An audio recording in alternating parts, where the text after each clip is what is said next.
एक मेडिकलचं दुकान होते. औषध घेण्यासाठी लोकांची गर्दी होती. मेडिकलवाला शक्य तेवढ्या लवकर प्रत्येकाला अचूक औषधे देत गर्दी कमी करत होता.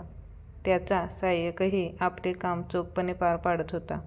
त्याच वेळेस रस्त्याच्या पलीकडच्या बाजूला झाडाखाली एक बाई मेडिकलकडे बघत ताटकळत उभी होती.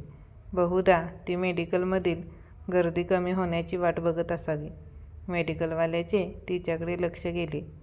तिची अस्वस्थता पाहून त्याने काही वेळ सहाय्यकाला दुकानाकडे लक्ष दे असे सांगून आजीकडे धाव घेतली.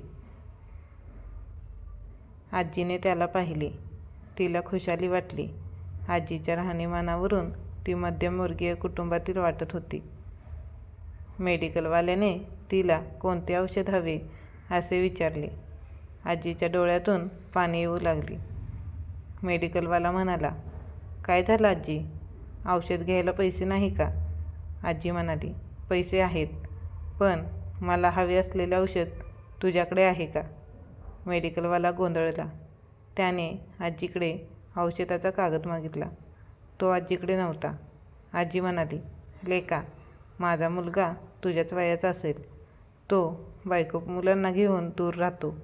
दर सुट्टीत मला भेटायला येतो, पण गेली काही वर्ष तो भेटायला तर येतच नाही.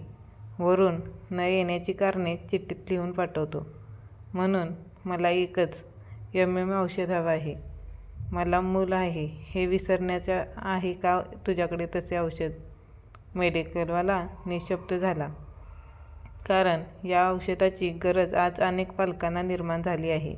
अद्याप या औषधाची निर्मिती झालेली नाही. खरोखरच असे औषध निर्माण झाले तर म्हातारपणी कित्येक पालकांना होणाऱ्या वेदना तरी कमी होतील. मित्रांनो, सगळ्यात मोठे कोणते पाप असेल तर ते म्हणजे आपल्यामुळे आपल्या पालकांच्या डोळ्यात अश्रू येणे. त्या पापाचे प्रायश्चित्त कोणत्याही पुराणात दिलेले नाही. म्हणून हे पाप आपल्या हातून घडणार नाही याची अवश्य काळजी घ्या.